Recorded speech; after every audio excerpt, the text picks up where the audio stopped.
имамга уюганда сана, сүрөлөр, Аллаху акбар, субханаллах, субханаллах роббил азим жана башка ушундайлар окулабы же дагы каададагы аттахият, дуа, салават окулабы?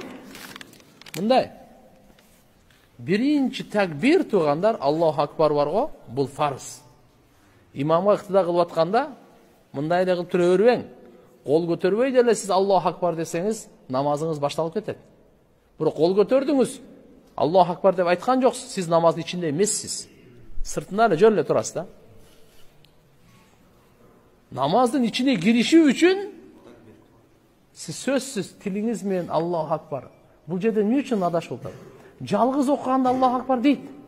Бирок жамаат менен окуганда көпчүлүгү келип эле туруп калат да. Аллаху акбарды айтпай элечи. Ушул адашууну жоёйлу. Ушул кемчиликти жоёйлу. Бул фарыз аткарылбай калды. Биринчи Аллаху акбар фарыз, рүкүгө баратканда Аллаху акбар дейт, саждага баратканда Аллаху акбар дейт. Аларды ат-такбиратул интикалия бул сүннөт. Аларды айтпай койсо да эчтеке эмес. Бирок биринчисин айтпай койсоңуз чатак. Намаз кабыл болбойт да.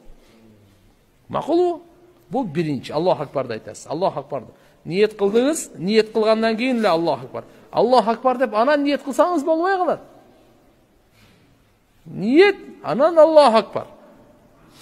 Колду байлагандан кийин субханака Аллахумма окуйсуз.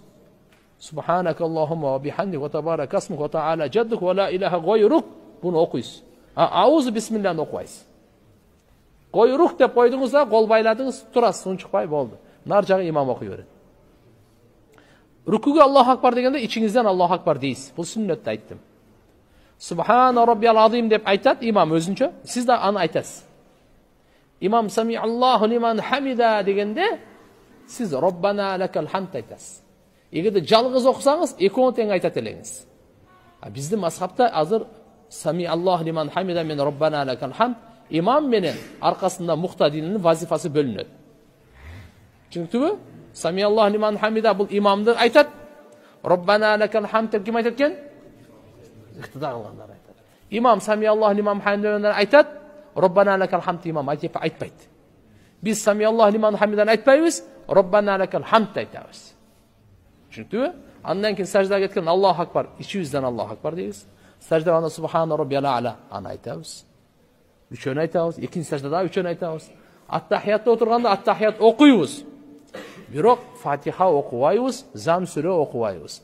Эгерде имам жахыр намаз окуп аткан болсо, Фатихадан кийин, вала далинден кийин ичибизден амин дейбиз. Имам дагы амин дейт, биз дагы амин дейбиз. Түшүндүңүзбү? Демек, аркасында ыктыда кылган киши аузун окубайт экенбиз, бисмиллахны окубайт экенбиз, Фатиханы окубайт экенбиз, амин де шериктеш экенбиз. Түшүндүңүзбү? Анан кийин зам сүрө окуйт, биз зам сүрөнү окубайбыз. Анан рүкү менен саждадагы тасбийлерде шериктешпиз.